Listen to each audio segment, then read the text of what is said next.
Ikaze kuri Ezobu aho tubagezaho inkomoko y'ibintu bitandukanye. Uyu munsi turabagezaho inkomoko y'ubwenge n'ubumenyi bwa muntu. Inkomoko y'ubwenge tubona ko Imana ari yo soko y'ubwenge, kuko Uwiteka niwe utanga ubwenge. Mu kanwa kayo havamo ubumenyi n'ubushishozi. Imigani 2:6.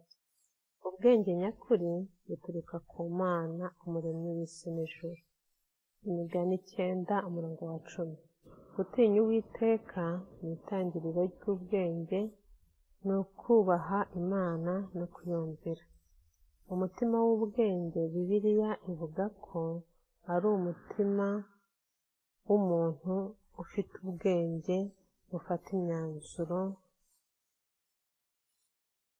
Umuntu ashobora kumenya byinshi ariko ntagire ubwenge. Iyo umuntu adatinya Imana, nubwo yaba azi byinshi, abura icyerekezo, abura umurongo w'ukuri, abura n'imico myiza. Ubumenyi butagira ubwenge bushobora kuba uburyarya. Abaroma 1:22. Biyise abanyabwenge bahinduka bapfa. Bibiliya ivuga ko umuntu ashobora kwiyita umunyabwenge ariko ibikorwa bye bikagaragaza ubupfu. Ubwenge bugaragarira mu mibereho, si mu magambo. Ni muri Yakobo 3:13. Ninde ufite ubwenge n'ubushishozi muri mwe, abyerekanishe imirimo myiza ikoranywe ubugwaneza. Ubwenge buboneka mu myanzuro, mu mico, mu byo umuntu ahitamo buri munsi. Kumenya Bibiliya yose ntibihagije iyo udafite ubwenge bw'Imana.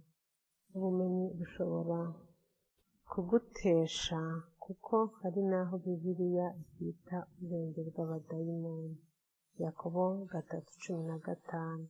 Ubwo bwenge si ubwo mu ijuru, ahubwo ni ubw'isi, ni ubw'umubiri, ni ubw'abadayimoni.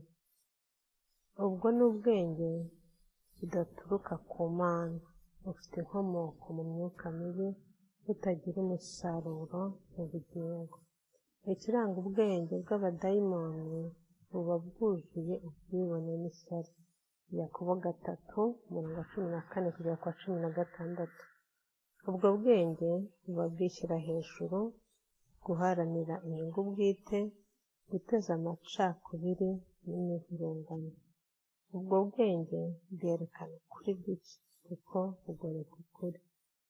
Abakorinto 11:14-15.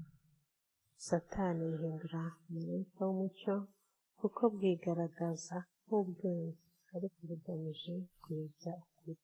Niyo mpamvu Bibiliya ibwita ubw'abadayimoni bantu. Niba wakunze iyi documentaire, duhe subscribe kugira ngo ibiganiro bigiye kugeraho mbere, uduhe comment niba ushaka ko twavuga ku kintu runaka, cyangwa se uduhe inyunganizi. Ukore na share ku bandi. Murakoze.